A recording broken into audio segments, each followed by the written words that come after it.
Hi, my name is Vie and I am the author of Memoirs of a Forgotten Child. If you have been with me for the last 11 vlogs, you know I'm doing a daily vlog countdown until my book release Sunday, February 14th, also known as Valentine's Day. Yesterday I talked about the difference between men and women who confess that they've gone through sexual abuse. Today I'll be discussing how do you approach a person who has been through sexual abuse or you suspect. Now, because sexual abuse is such a traumatic and taboo topic, you shouldn't outright just be, hey, just a question. Were you molested when you were a kid? Because it may be taken as you're being facetious, or you're trying to be funny, or you're just rude. And most people will not tell you unless they feel comfortable enough to tell you. So if anything, I would open up a trust. I would let them know that anything you want to talk about, I am the person, and I would be consistent with it. I wouldn't just say it, but I would show it, I would prove it.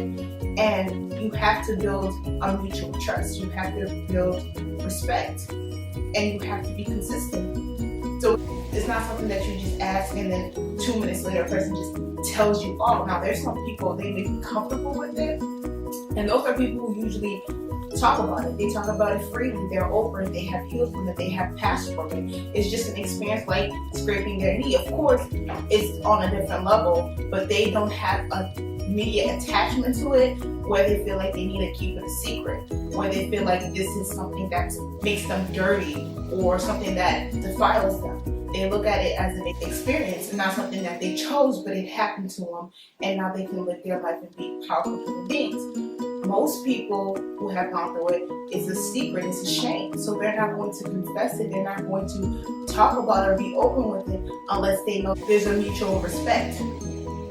So if I were to talk to someone and I suspect that it's going on, I would, if they don't know my story already, I would tell them, you know, if there's anything that you need to talk about, I'm the person for you. I know we all go through things in life. I would tell them my story because it usually ends up like that. I tell you my story, then someone's like, I want to tell you my story. Or they feel like there's understanding, there's a judge-free zone. So they're like, okay, now that you told me your story, now I feel more inclined to tell you my story. And that's how it typically starts when I talk about sexual abuse. Now for a person who has never gone through it, let's say you're in a relationship and you're the male and it's your girlfriend and you feel like she has been through it, but you don't know, I personally would ask her, you know, what have you gone through in your childhood? Have you ever gone through anything traumatic?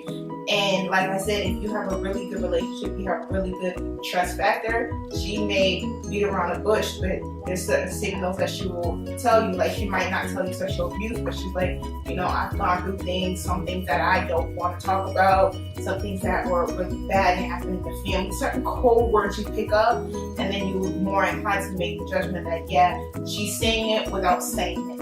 And from there, you could make the judgment where it's like, okay, you can go into details with it where you're like, okay, what traumatic things, what happened in the family, but don't press the person. Make them feel like it's a free conversation. It's a give and take factor. It's not like you're interrogating them, not like that you're interviewing them. It's just a conversation. Sometimes it is a situation where you have to pull out the information because the person doesn't know if they feel comfortable enough to tell you. But if you are a person that they trust, someone that they do respect, someone that they feel comfortable with, they will tell you. But only time will tell. It's not something that people just talk about freely, and they have to be able to want to tell you. You can't force someone to tell you. Even if you know this for a fact, a family member has told you, they're not going to say, yes, it happened to me, if they don't feel like they can tell you that. Or they feel like what they tell you will change your judgment on them, or their confidentiality with you. You'll go out and tell your friends and tell your family. They need to be able to know that when they come to you, you'll still respect them, you'll still love them, you'll still support them, you'll still see them for who they want you to see them as. You'll still see them and respect them and love them. And that's one thing I notice with a lot of survivors is that not only do they not tell because they don't want to be judged or face the fact that it happened to them, they also don't want how a person, especially someone that they love, see them in a different light. They don't want someone who they love to see them as disgusting or no longer worthy or undesirable. Because everybody wants to be desired, everybody wants to be loved, everybody wants to be respected. So I think with a lot of survivors, it's one of those situations where it's like, if I feel that you come to me and it's an equal exchange and it's equal experience, equal conversation, then they're more inclined to share. But if it's judgmental, or if you're being nosy, or they just don't know if you're trustworthy, they're not going to tell you. So it's really, time will tell. You would have to build that trust factor. It may take you weeks, months, and maybe even years. It depends on the person and how willing they are to face it, but not only face it, but share it. So yeah. It's not, I wish I could tell you like, so first step 1, you do this, and then step 2 will lead you to that, and then probably step 3, it's not. It's a case-by-case situation, but if you are sincere, trustworthy, respectable, loving, consistent, the person is bound to tell you. Because it's something a lot of survivors want to tell, but they don't know how to tell. No matter how to tell someone that you were molested, or how to tell someone that you were raped. And like I said, society sees it as such a taboo, such a secrecy, even though it's very prevalent. No one wants to talk about it. No one wants to be that person. No one wants to be the face of rape or the face of molestation. It's not something that you say that you want to achieve. It's not something that you say since you were a kid. Like, I want to be a firefighter. I want to be a policeman. I want to be the advocate for rape. No one wants that. But no one wants to be judged, and no one wants to live with such a burden on their chest. That is today's video. Hope it helped.